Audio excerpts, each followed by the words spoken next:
I like to talk about the Symposium because it's a work that's relevant to understanding the meaning of love in the philosophical canon. And Plato, of course, has his own take on the nature of love that he discusses through his mouthpiece Socrates. And so I want to talk a little bit about what Socrates has to say about love. But maybe before I dive into that, I'll just offer a bit of context for the listeners regarding the Symposium. So the Symposium is perhaps one of Plato's poetic and dramatic masterpieces. It's a dialogue between, it's basically a symposium is a dialogue, and it's essentially it's a formal drinking party that is held in honor of the poet playwright Agathon, who's basically put on his first successful production at the Linnea, and to gratify the wishes of Phaedrus, who's a passionate admirer of speeches and rhetoric, and the namesake of one of Plato's dialogues. Phaedrus basically laments the lack of praise of the Greek poets and the writers have given to love. So on that basis, all the members of the party, they agree to give speeches in turn, and while they drink and while they praise love. So that's kind of a bit of the context. And within this dialogue, they're talking about a specific concept of love, which the Greeks refer to as eros.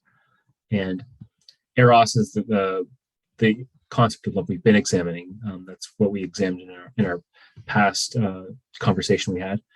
And basically, eros means sexual attraction and gratification between men and women and teenage boys. But the primary goal of the latter relationship was not primarily sexual, but it sometimes was, but it was in the main a relationship between ethical and intellectual educator, the man and the adolescent. So it's kind of an educational relationship, not exclusively a sexual one. So that's what the characters in this dialogue are talking about. When they're talking about their love, they're talking about love in that sense.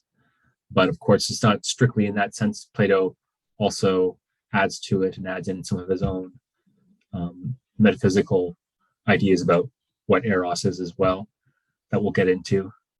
But in any case, prior to Socrates' speech on love, there are several other speakers who speak before him in the Symposium. And to begin with, there is Phaedrus. Phaedrus gives a speech on love, and then after him, Pausanias gives a speech, and then afterwards, I believe it is Euryximachus. Okay, you're going to have to tell me if I'm pronouncing this right. Euryximachus speech. I've been able to pronounce it before. I don't know why I can't right now, but in any case, that guy's speech. And then Aristophanes' speech. And then after Aristophanes, Socrates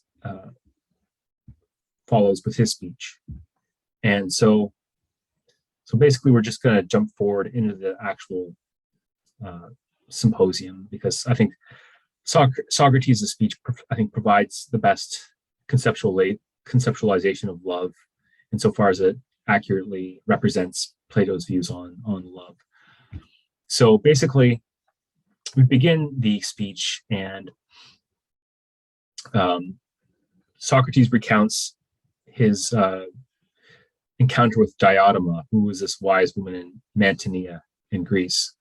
And she basically taught Socrates about the art of love.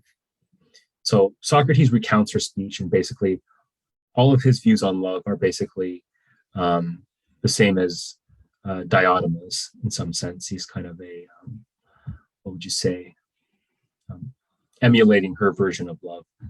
So Diotima's argument, as stated to Socrates, is that love is neither beautiful nor good. So this is sort of the first approximation of what love is.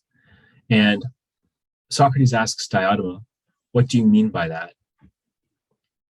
And basically, she suggests the nature of love is analogous to the nature of wisdom.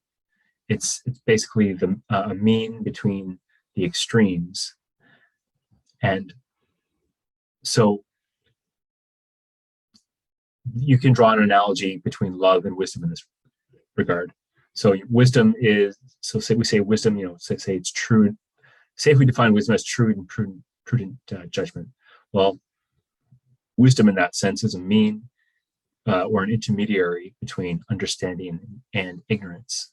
So similarly, love is an intermediary between goodness and beauty, or ugliness and badness. And Diotima further adds, love is neither mortal or immortal. So it's all, an intermediary between those two things as well.